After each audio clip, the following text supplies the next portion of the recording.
Good morning students. आज मैं my grand mother house का डे 2 आपको बताने वाला हूँ। यहाँ पे देखते हैं पोएम्स है क्या लाइन्स है। मैंने इससे पहले अबाउट ऑथर्स के बारे में मैंने बता दिया था और यहाँ पे पोएम्स है क्या लाइन्स है। There is a house now far away where once I received love. यहाँ पे बोला जा रहा है there is a house now far away where once I received love. एक घर है अब जो मुझसे काफ़ी दूर है।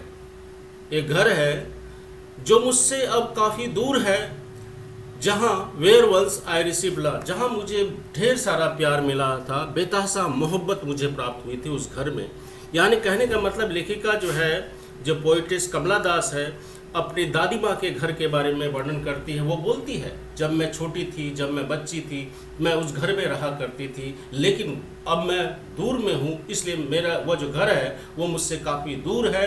Where once I received love, जहाँ मुझे ढेर सारा प्यार मिला था, जहाँ मुझे बेतहासा मोहब्बत मिली थी। ये जो कमला दास बोल रही है अपनी दादी माँ के बारे में। That women died, that women का मतलब, वुमेन डाइड का मतलब होता है कि दादी माँ के बारे में बोल रही कि वो महिला मर गई। The house withdraw into silence, जो घर जो है पूरी तरह से शांत हो गया। यहाँ पे देख रहे हो कि कितनी चुप्पी है, कितना सन्नाटा है। दैट वुमेन डाइड, वो महिला मर गई, यानी कि मेरी जो दादी माँ है वो मर गई। The house withdraw into silence, यानी कि दादी माँ के मरने के बाद में घर पूरी तरह से शांत हो गया, एकदम चुप्पी सा हो गया। वहाँ चिड़ियाँ भी पर नहीं उतारती है, ऐसा सिचुएशन हो गया, पूरी तरह से शांत हो गया घर। Snake moved among books, I was then too young.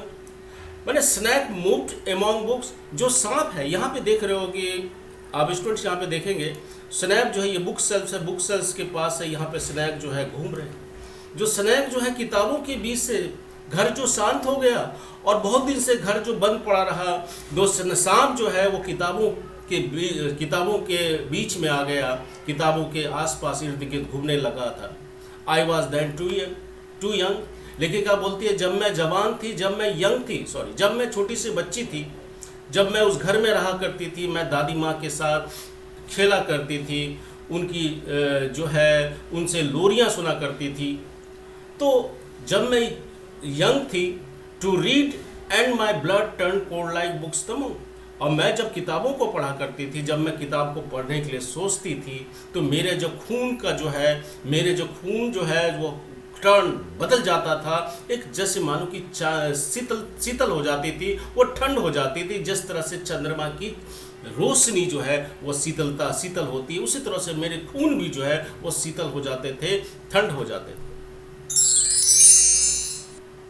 अब यहाँ नेक्स्ट लाइन्स में है, how often I think of going. न जाने कितनी बार मैं जाने के लिए, वहाँ दादी माँ के घर जाने के लिए मैं सोची, कितनी बार मैं सोची कि मैं दादी माँ के घर जाऊँ। There to peer through the blind eyes of the windows और just listen to the frozen air. मैं न जाने कितनी बार मेरे मन में इच्छा हुई कि मैं उस दादी माँ के घर को देखूं, उसको यादों को तरोताज़ा करूं, उस दर्द को महसूस करूं, उस इंजॉय कर पाऊं, वहाँ जा कर के उसको जो है उसको महसूस कर पाऊं। How often I think of going, न जाने कितनी बार मैं वहाँ जाने के लिए सोची। There to peer through blind eyes of Windows, और जो ब्लाइंड आइज ऑफ विंडोज हैं, ब्लाइंड आइज माने कि बंद दरवाजे, जो खिड़की जो है जो बंद है, बंद पड़े खिड़की से मैं झांकूं और just listen to the frozen air, और उसमें जो बहुत दिन से जो कमरे जो बंद है उसके अंदर जो एयर फ्रीज हो गया है, जम गया है, उसको, उस एयर को मैं महसूस करूं। मैं ऐसा सोचती, इसलिए बोले how often I think of going there to peer through blind eyes of window और just listen to the frozen air. अब यहाँ पे बोल रही है, और in wild disappear pick an armful of darkness to bring it here to lie. In a wild disappears, हताशा में, निराशा में, pick an armful of darkness to bring it here to lie. और घर के अंदर जो अंधेरा है, यदि कुछ नहीं मिले, घर में यदि कुछ नहीं मिले, लेकिन मैं दोनों हाथों, आर्मफुल मतलब दोनों हाथों को उठाना, वो मैं आर्म को उठाऊं, अपने हाथों को उठा करके जो भी कुछ मिले, यदि अंधेरा मिले तो उस अंधेरा को उठाकर मैं लाऊं और लाकर रख दूं। यानी कि निराशा में, हताशा में अपने दोनों हाथों से जितना अंधेरा उठा सकती हूँ मैं उठाऊं और उस अंधेरा को लेकर के मैं जहाँ रहती हूँ मैं वहाँ ला करके रख दूँ। Behind my bedrooms doors like a breeding dog, you cannot believe darling. बोलते हैं behind my bedrooms doors like a breeding dog, मैं उस अंधेरे को लेकर अपने बेडरूम जो है जहाँ पे मैं बिस्तर में सोती हूँ, उस बेडरूम के पीछे मैं उस अंधेरे को डाल दूँ, डॉग उस प्रकार डाल दूं लाइक ए ब्रीडिंग डॉग, और उसका रखवाला करता रहूं जस्ट लाइक से कुत्ते जैसे रखवाला करते हैं, उस प्रकार रखवाला कुत्ते के रूप में मैं उसका रखवाला करूं। You can not believe darling, यहाँ पे डार्लिंग का मतलब होता है अपने पति देव से कहते हैं, डार्लिंग का मतलब पति देव से कहते हो। ये डार्लिंग का मतलब कोई और नहीं होता, यहाँ पे डार्लिंग का मतलब अपने पति से होता है, या किसी को भी आप डार्लिंग कह सकते हो जिससे आप ज़्यादा स्नेह करते हो। You can not believe darling, मेरे पतिदेव आप विश्वास नहीं कर सकते, कैन यू, कि that I lived in such house, जब मैं उस घर में रहा करती थी, जब मैं उस घर में रहती थी, एंड वॉज प्राउड, मैं काफ़ी गर्वान्वित थी, अपने आप को प्राउड महसूस करती थी, एंड लव्ड, काफ़ी ज़्यादा प्यार महसूस करती थी, आई हु हैव लॉस्ट, लेकिन मैंने उसे अब खो दिया। My way and beg now strangers doors, और मेरा जो रास्ता है अब मानो कि मैं जो है एक अजनबी के दरबार में खड़ा हूँ, मुझे प्यार की ललक है, मुझे प्यार की चाहत है, कोई मुझसे बेतासा मोहब्बत करे, कोई मुझसे बेतासा प्यार करे, क्योंकि इसके जीवन में प्यार की कमी है।